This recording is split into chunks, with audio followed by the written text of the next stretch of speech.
Mga kapatid, no? Hindi ko alam kung may standard tayo na signages kung may construction. Kung okay ba to na ganito yung construction signage natin, no? Kasi sa gabi, hindi po siya, hindi po siya kita. Ang ibig kong sabihin, hindi naman sa hindi kita, pero ang ibig kong sabihin, kulang yung visibility niya. Hindi siya reflectorize. Okay? Kasi halimbawa, nung isang gabi, foggy, mahamog masyado. Maraming ganito sa Halsima.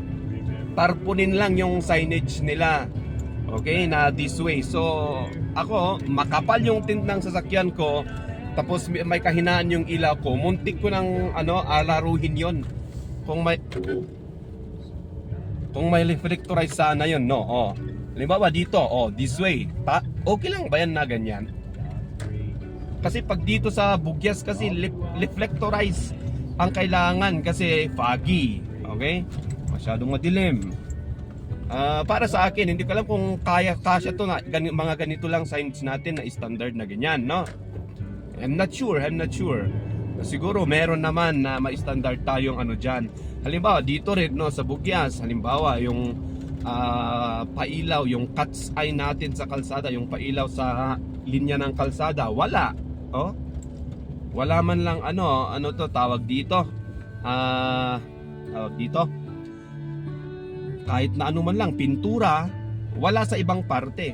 Maganda sana dito sa Bugyas yung solar power na tawag ba doon? Cat's eye ba yun? O tiger eye or snake eyes, ganon, na ilagay sa kalsada para at least solar power umiilaw sa gabi. Kita kasi tingnan nyo, wala Usually nag-overshoot yung mga iba dahil sa fog naman kasi may fog. Okay, kung minsan kasi wala kang guide.